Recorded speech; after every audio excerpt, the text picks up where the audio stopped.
नमस्कार दोस्तों, episode SFM channel में आपका स्वागत है। आज आपके सामने एक पौराणिक कथा लेके आए हैं। नारद जी बंदर कैसे बने, आइए जानते हैं इस कथा में किस प्रकार नारद जी बंदर बन गए थे। श्री नारद बड़े ही तपस्वी और ज्ञानी ऋषि हुए, जिनके ज्ञान और तप की माता पार्वती भी प्रशंसक थी। तब ही एक दिन माता पार्वती श्री शिव से नारद मुनि के ज्ञान की तारीफ करने लगी। शिव ने पार्वती जी को बताया कि नारद बड़े ही ज्ञानी हैं, लेकिन किसी भी चीज का अहंकार अच्छा नहीं होता है। एक बार नारद को इसी अहंकार के कारण बंदर बनना पड़ा था। यह सुनकर माता पार्वती को बहुत आश्चर्य हुआ।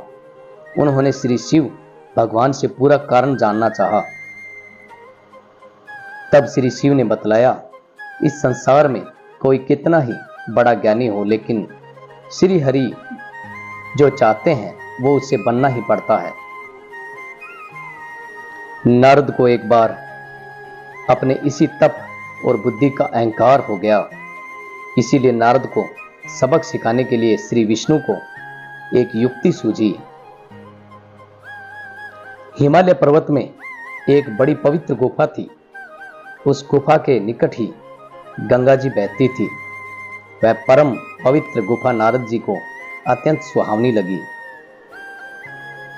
वहां पर एक पर्वत, नदी और वन को देखकर उनके हृदय में श्री हरि विष्णु की भक्ति अत्यंत बलवत हो उठी और वे वहीं बैठकर तपस्या में लीन हो गए।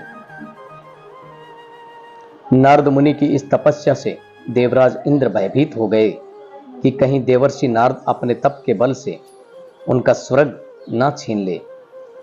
इंद्र ने नारद की तपस्या भंग करने के लिए कामदेव को उनके पास भेज दिया। वहां पहुंचकर कामदेव ने अपनी माया से वसंत ऋतु को उत्पन्न कर दिया। पेड़ और पत्ते पर रंग बिरंगे फूल खिल गए, कोयल कूकने लगी और भौरे गुंजार करने लगे। कामाग्नि को भड़काने वाली शीतल मंद सुगंध सुहावनी हवा चलने लगी। रंभा आदि अप्सराएं नाचने लगी, किंतु कामदेव की किसी भी माया का नारद मुनि पर कुछ भी प्रभाव नहीं पड़ा। तब कामदेव को डर सताने लगा कि कहीं नारद मुझे श्राप ना दे दे। इसीलिए उन्होंने श्री नारद से क्षमा मांगी। नारद मुनि को थोड़ा भी क्रोध नहीं आया। उन्होंने कामदेव को क्षमा कर दिया। कामदेव वापस अपने लोक में चले गए। कामदेव के चले जाने पर नारद मुनि के मन में अहंकार हो गया कि मैंने कामदेव को जीत लिया। वहां से वे शिव जी के पास चले गए। उन्हें अपने कामदेव को हराने के हाल सुनाया। भगवान शिव समझ गए कि नारद को अहंकार हो गया है।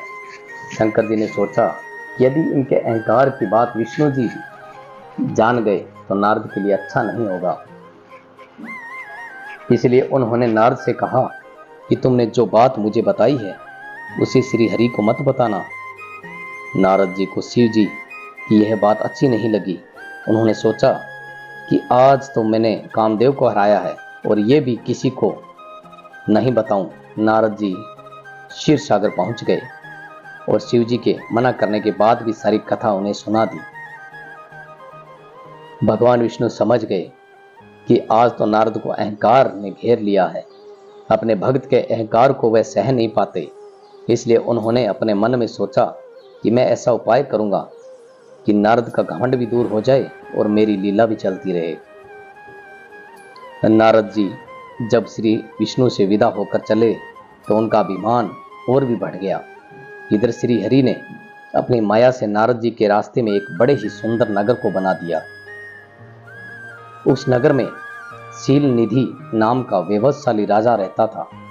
उस राजा की विश्व मोहिनी नाम की बहुत ही सुंदर बेटी थी, जिसके रूप को देखकर लक्ष्मी भी मोहित हो जाए। विश्व मोहिनी स्वयंवर करना चाहती थी, इसीलिए कई राजा उस नगर में आए हुए थे। नारद जी उस नगर के राजा के यहाँ पहुंचे तो राजा ने उनका पूजन करके उन्हें आसन पर बैठाया। फिर उनसे अपनी कन्या की हस्तरेखा देखकर उसके गुण दोष बताने के लिए कहा। उस पर कन्या के रूप को देखकर नारद मुनि वैराग्य भूल गए और उसे देखते ही रह गए।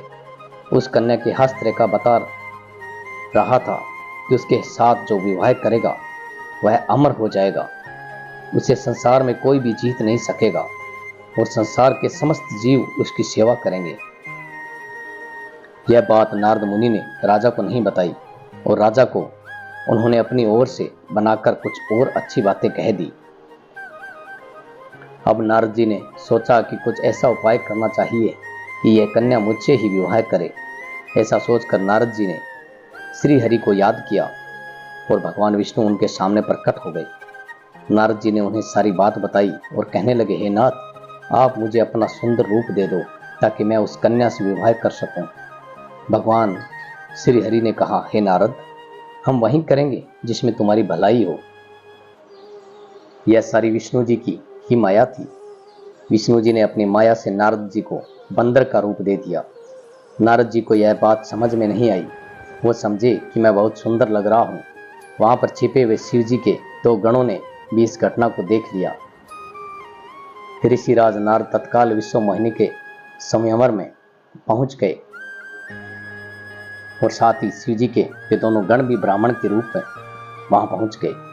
वे दोनों गण नारद जी को सुनाकर कहने लगे कि भगवान ने इन्हें इतना सुंदर रूप दिया है कि राजकुमारी सिर्फ इन पर ही रिझेगी। उनकी बातों से नारद जी मन ही मन बहुत खुश हुए। समय भगवान विष्णु भी उस संयमवर में एक राजा का रूप धारण करके आ गए। विश्व मोहिनी ने कुरूप नारद की तरफ देखा भी नहीं और राजा रूपी विष्णु के गले में वरमाला डाल दी। मोह के कारण नारद मुनि की बुद्धि नष्ट हो गई थी।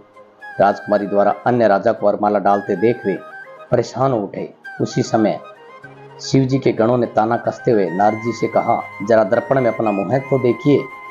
मुनि ने जल में झांक कर अपना मुंह देखा और अपनी कुरूपता देखकर गुस्सा उठे। गुस्से में आकर उन्होंने शिव जी के उन दोनों गणों को राक्षस हो जाने का श्राप दे दिया। उन दोनों को श्राप देने के बाद जब मुनि ने एक बार फिर से जल में अपना मुंह देखा तो उन्हें अपना असली रूप फिर से मिल चुका था। नारद जी को अपना असली रूप वापस मिल गया था, लेकिन भगवान विष्णु पर उन्हें बहुत गुस्सा आ रहा था, क्योंकि विष्णु के कारण ही उनकी बहुत ही हंसी हुई थी। वे उसी समय विष्णु जी से मिलने के लिए चल पड़े। रास्ते में ही उनकी मुलाकात भगवान विष्णु जी से और माता लक्ष्मी जी के साथ विश्व मोहिनी भी थी, उनसे मुलाकात हो गई। उन्हें देखते ही नारद जी ने कहा, आप दूसरों की खुशियां देख नहीं सकते, आपके भीतर तो ईर्ष्या और कपट ही भरा हुआ है। समुद्र मंथन के समय आपने श्री शिव को बावला बनाकर विष और राक्षसों को मदिरा पिला दिया और समय लक्ष्मी जी और कुस्तुभ मणि को ले लिया। आप बड़े धोखेबाज और मतलबी हो, हमेशा कपट का व्यवहार करते हो। हमारे साथ जो किया है उसका फल जरूर पाओगे। आपने मनुष्य रूप धारण करके विश्व मोहिनी को प्राप्त किया है, इसलिए मैं आपको श्राप देता हूँ कि आपको मनुष्य जन्म लेना पड़ेगा। आपने हमें स्त्री से दूर किया है, इसीलिए आपको भी स्त्री से दूरी का दुख सहना पड़ेगा। और आपने मुझको बंदर का रूप दिया है, इसीलिए आपको बंदरों से ही मदद लेना पड़ेगा। नारद के श्राप को श्री विष्णु ने पूरी तरह स्वीकार कर लिया और उन पर अपनी माया को हटा दिया। माया के हट जाने से अपने द्वारा दिए गए श्राप को याद करके नारद जी को बहुत दुख हुआ, किंतु दिया गया श्राप वापस नहीं हो सकता था। इसीलिए श्री विष्णु को श्री राम के रूप में मनुष्य बनकर अवतरित होना पड़ा। शिव जी के उन दोनों गणों ने जब देखा कि नारद अब माया से मुक्त हो चुके हैं, तो उन्होंने नारद जी के पास आकर और उनके चरणों में गिरकर कहा, हे मुनिराज, हम दोनों शिव जी के गण हैं। हमने बहुत बड़ा अपराध किया है, जिसके कारण हमें आपके श्राप दे दिया है। अब हमें अपने श्राप से मुक्त करने की कृपा करें। नारद जी बोले, मेरा श्राप झूठा नहीं हो सकता, इसलिए तुम दोनों रावण और कुंभकर्ण के रूप में महान, ऐश्वर्यशाली, बलवान तथा तेजवान राक्षस बनोगे और अपने भुजाओं के बल से पूरे विश्व पर विजय प्राप्त करोगे। उसी समय भगवान विष्णु रूप भगवान राम रूप में मनुष्य शरीर धारण करेंगे। युद्ध में तुम दोनों उनके हाथों से मारे जाओगे और तुम्हारी मुक्ति हो जाएगी। नारद जी बोले, मेरा श्राप झूठा नहीं हो सकता, इसलिए तुम दोनों रावण और कुंभकर्ण के रूप में महान ऐश्वर्यशाली बलवान तथा तेजवान राक्षस बनोगे और अपनी भुजाओं के बल से पूरे विश्व पर विजय प्राप्त करोगे। उसी समय भगवान विष्णु राम के रूप में मनुष्य शरीर धारण करेंगे।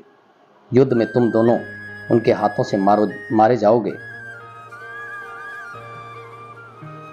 नारद जी बोले, मेरा श्राप झूठा नहीं हो सकता, इसलिए तुम दोनों रावण और कुंभकर्ण के रूप में महान ऐश्वर्यशाली बलवान तथा तेजवान राक्षस बनोगे और अपनी भुजाओं के बल से पूरे विश्व पर विजय प्राप्त करोगे। उसी समय भगवान विष्णु राम के रूप में मनुष्य शरीर धारण करेंगे। युद्ध में तुम दोनों उनके हाथों से मारे जाओगे और तुम्हारी मुक्ति हो जाएगी। यही इस कहानी का